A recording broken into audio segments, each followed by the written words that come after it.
Hey everyone, आज के इस वीडियो के अंदर हम बात करेंगे संस्कृत एंड आयुर्वेद इतिहास के सेकंड पार्ट के बारे में। यानी कि जो पेपर सेकंड है छत्तीसगढ़ का, उसके बारे में हम यहाँ पे बात करने वाले हैं।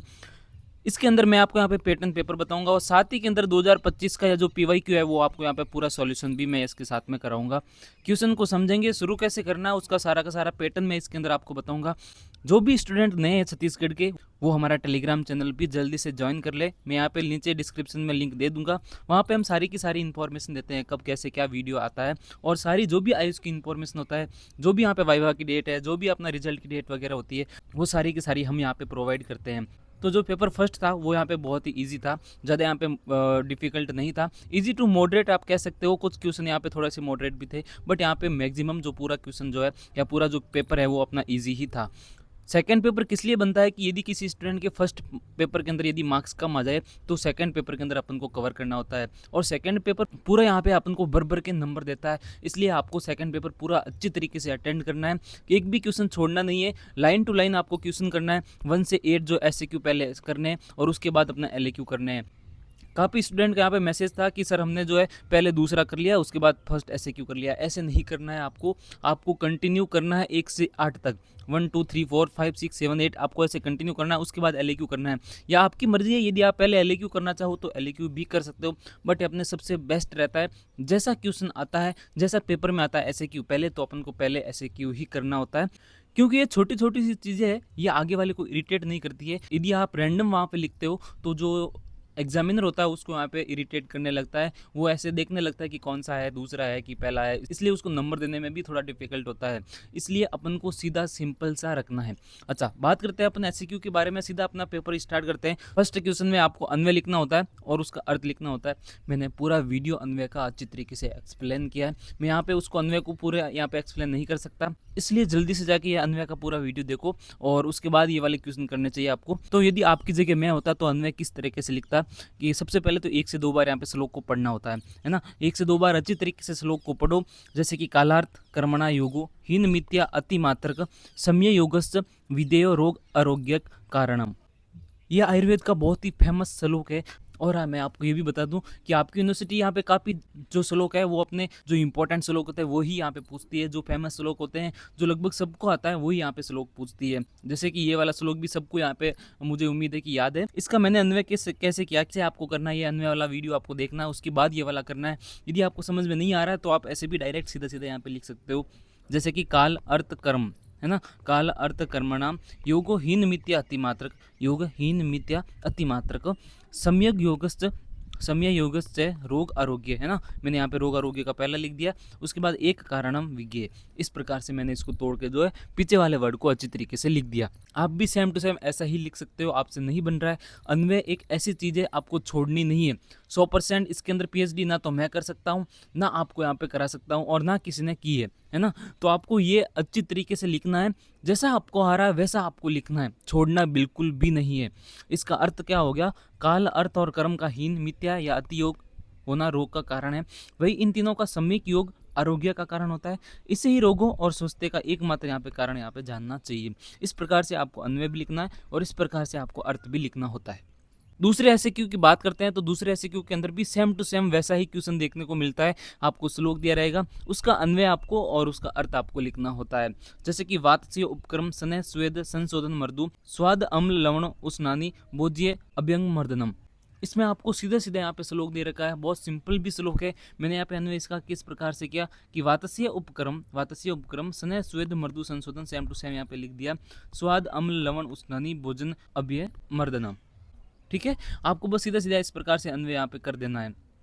उसके बाद यदि आपने अभी तक अन्वय का वीडियो नहीं देखा है तो जल्दी से जाके अन्वय का वीडियो देखो, मैंने उसमें अच्छी तरीके से एक्सप्लेन किया है। तीसरा ऐसे क्यों आपके यहाँ पे इस प्रकार से रह सकता है। एक बार मैं आपको फिर से बता दूं कि जो सेकंड पेपर है ये मैक्सिमम सारी यूनिवर्सिटी के अंदर हिंदी में ही रहता है। इसके अंदर ज़्यादा यहाँ पे जो क्वेश्चन होते हैं वो संस्कृत में नहीं दे रखे होते हैं, लेकिन फिर भी आपको याद रखना है कि संस्कृत के अंदर भी क्वेश्चन पूछे जा सकते हैं। ये जैसे ये निम्न पर टिप्पणी लिखे, ये संस्कृत के अंदर भी लिखा हो सकता है, बट पैटर्न ऐसा ही रहेगा जैसा पैटर्न फर्स्ट में रहा है। मैंने आपको पहले ही बताया, काफ़ी स्टूडेंट का मैसेज था कि छत्तीसगढ़ का जो पेपर पेपर होता है हर साल जो है अलग अलग देखने को मिलता है, लेकिन मैंने कहा कि 90% जो मैंने जो पेपर बताया उसी के जैसा ही रहेगा, और 90 क्या 100% वैसा ही पेपर रहा है। और मैं सेकंड पेपर की बात करता हूँ तो सेकंड पेपर भी सेम टू सेम इसी पैटर्न पर रहेगा। आपको अच्छी तरीके से देखना है, पर अच्छी तरीके से यहाँ पे लिखना है। तीसरा कि उसने आपको टिप्पणी लिखनी होती है, जैसे कि दो इस प्रकार से दे रखा होगा, एक विपाक है और एक अनुपाक है। अब इसमें अपन को किस तरीके से लिखना होता है, तो सबसे पहले मैं आपको बता दूं कि ये पेपर संस्कृत का है, तो आपको यहाँ पे टिप्पणी भी संस्कृत के अंदर ही लिखनी होती है। लेकिन मुझे पता है कि संस्कृत के अंदर ये पॉसिबल नहीं है, ना तो आप यहाँ पे लिख सकते हो और ना ही आपको यहाँ पे इसमें संस्कृत के अंदर मेहनत करनी है। तो अपन को कैसे लिखना है, तो आपको हिंदी में लिखना है। कैसे लिखना मैं आपको बता रहा हूँ। सबसे पहले यदि आपको विपाक का श्लोक आ रहा है तो आपको विपाक का श्लोक वहाँ पे डालना है। ओके, श्लोक को अच्छी तरीके से इस प्रकार से बॉक्स के अंदर इसको पैक करना है। उसके बाद उसका रेफरेंस भी आप लिख सकते हो, यदि आपको याद आ रहा है तो आप रेफरेंस भी लिख सकते हो। मैक्सिमम जो रेफरेंस होता है वो अपना चरक संहिता का ही देखने को मिलता है। आप नीचे हल्का सा कोष्टक के अंदर यहाँ पे चरक संहिता भी मेंशन कर दो। उसके बाद उसका इंट्रोडक्शन से परिचय वहाँ पे शुरू करो। उसके बाद यहाँ पे जो आपको अच्छी तरीके से वहाँ पे लिखना होता है, और 2 से 3 लाइन इंट्रोडक्शन की अच्छी तरीके से लिखो, और उसके बाद 1 से 1.5 पेज यहाँ पे एक का यहाँ पे भर दो, या जो है एक के लिए एक पेज भी आपका सफिशिएंट होता है। अनुपान के लिए भी यहाँ पे 1 पेज आप आराम से आप यहाँ पे एग्जाम्पल देके जो है लिख सकते हो। और अब मुझे पता है कि अनुपान यहाँ पे आप कितना आप लिखोगे, बट एग्जाम्पल किसी का दो और किसी मेडिसिन का एग्जाम्पल दो, उसके बाद जो अनुपान यहाँ पे सेट कर सकते हो, है ना। आप अच्छी तरीके से इसको यहाँ पे लिख सकते हो। उसके बाद अपना जो चौथा एसक्यू है वो आपको यहाँ पे दिए गए शब्द की निरुक्ति और परिभाषा यहाँ पे पूछ सकता है। जैसे कि वीर्य में पंच महाभूतानि है, इसका पैटर्न आपको कैसे रखना होता है। तो सबसे पहले यहाँ पे वीर्य है तो यहाँ पे वीर्यम की हेडिंग डाल दो, वीर्यम की हेडिंग डाल दी, उसके बाद उसकी निरुक्ति यहाँ पे लिख दो। उसके बाद उसका निरुक्ति का अर्थ भी आपको लिखना होता है। अच्छा, यहाँ पे क्वेश्चन के अंदर नहीं दे रखा है कि अर्थ भी आप लिखो, बट आपको अर्थ जो है यहाँ पे मेंशन करके आना है, क्योंकि आप 5 नंबर के अंदर है कितना ही लिखोगे, इसलिए आपको निरुक्ति का अर्थ भी अच्छी तरीके से वहाँ पे लिखना है।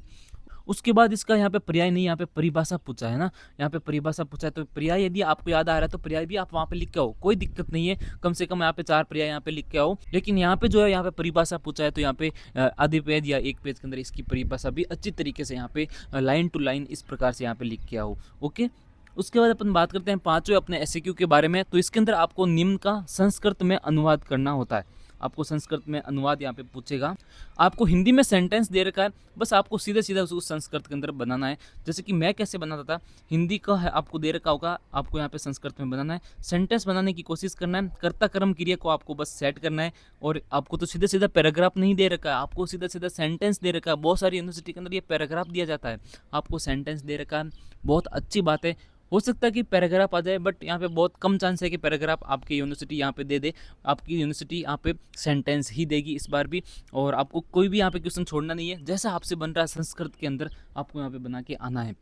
जैसे कि यहाँ पे देखो बहुत सिंपल यहाँ पे दे रखे हैं, मेरा नाम राम है, तो मम नाम राम अस्ति है को क्या बोलते हैं, अस्ति बोलते हैं, ये आपको याद होना चाहिए। मेरा को मम बोलते हैं। ये छोटे छोटे जो वर्ड है ये आपको याद करने पड़ेंगे, है ना। जैसे कि भारतवर्ष हमारा राष्ट्र है, अब हमारा को क्या बोलते हैं आपको आना चाहिए। जैसे कि अस्माकम को अपन हमारा बोलते हैं, देता को अपन ददाती बोलते हैं। बहुत सारी जो क्रिया वर्ड है वो यहाँ पे आपको धातु रूप के अंदर मिल जाएगा, वहाँ से आपको याद करना है। उसके बाद अपन बात करते हैं 6ठे क्वेश्चन के बारे में। यहाँ पे आपको प्रयोग विपरिणाम पूछता है, यानी कि वाच्य परिवर्तन यहाँ पे आपको पूछता है। तो वाच्य परिवर्तन यहाँ पे मैंने पिछली बार भी आपको पेपर फर्स्ट के अंदर भी अच्छी तरीके से बताया, यहाँ पे भी मैं इसका यहाँ पे सॉल्यूशन दे दिया है, आपको अच्छी तरीके से देखना है। ये वाली ट्रिक आपको लगानी है, मैंने यहाँ पे ट्रिक भी डाल दी है ताकि आपको यहाँ पे वाच्य परिवर्तन का वीडियो खोलना ना पड़े।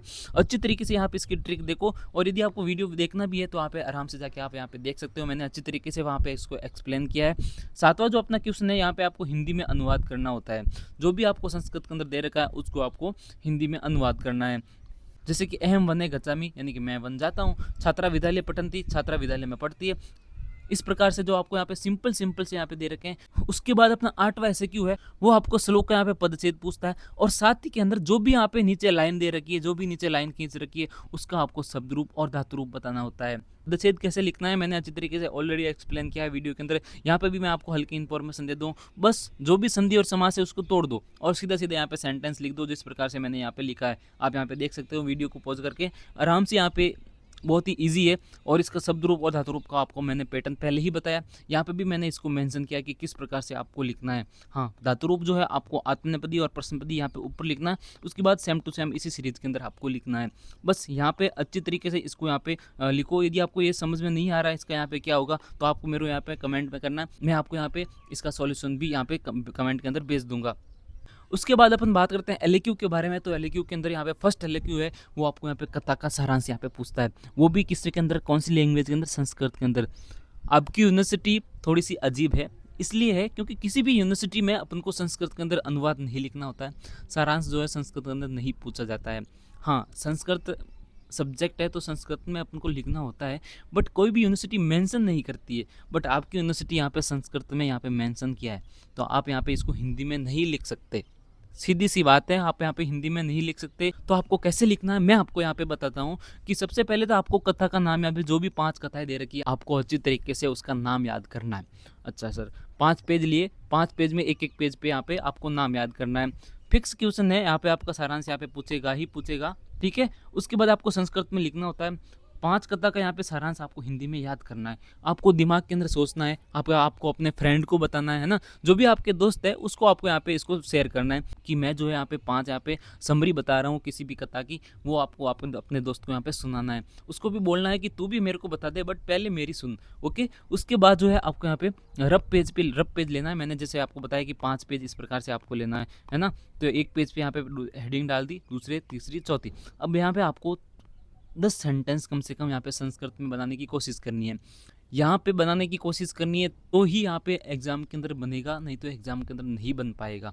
याद रखना है आपको अच्छी तरीके से संस्कृत के अंदर 10 से 15 लाइन अच्छी तरीके से धीरे धीरे सोच के लिखनी है कि कथा के यहाँ पे क्या कह रहा है, कथा कहाँ से शुरू हो रही है, कथा कैसे शुरू होती है, यह आपको यहाँ पे अपनी बुक के अंदर देखना है ना।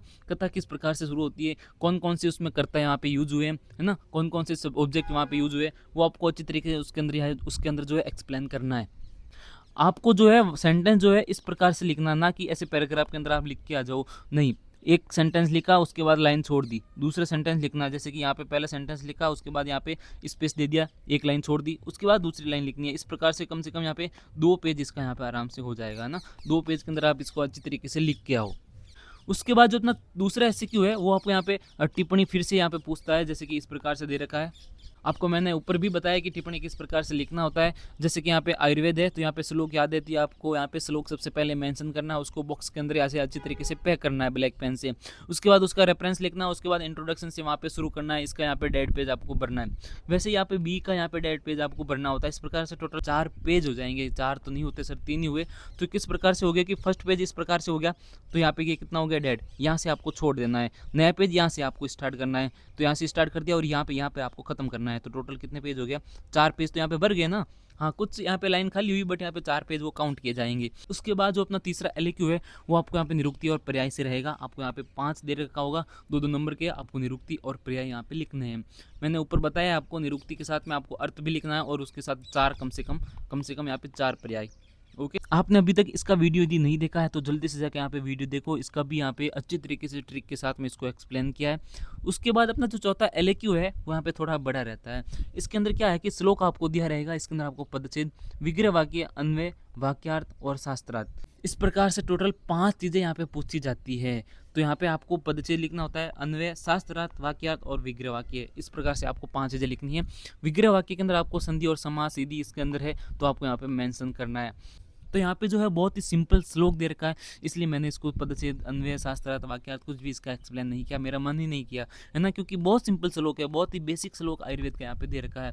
इसमें कौन सा समास है, कौन सा संधि है, ये भी आपको देखना है, कौन सा द्वंद्व समास है कि कौन सा है, ये आपको यहाँ पे देखना है। इस प्रकार से आपको लिखना है। और अभी तक यदि आपने टेलीग्राम चैनल ज्वाइन नहीं किया तो जल्दी से यहाँ पे टेलीग्राम चैनल ज्वाइन करो। तो मैंने यहाँ पे देखा कि आपकी यूनिवर्सिटी का छत्तीसगढ़ का यहाँ पे यूट्यूब पर कोई भी यहाँ पे नहीं पढ़ा रहा है, ना सिलेबस कवर करा रहा है और ना ही आपकी यूनिवर्सिटी का यहाँ पे पेपर बता रहा है। बट हमारी टीम पूरी मेहनत कर रही है आपकी यूनिवर्सिटी पर, इसलिए आपको यहाँ पे हल्का सपोर्ट आपका भी बनता है। आपको भी यूट्यूब पे जो है हमारे यहाँ पे चैनल को सब्सक्राइब करना है और साथ ही में आपको यहाँ पे टेलीग्राम चैनल भी हमारा ज्वाइन करना है।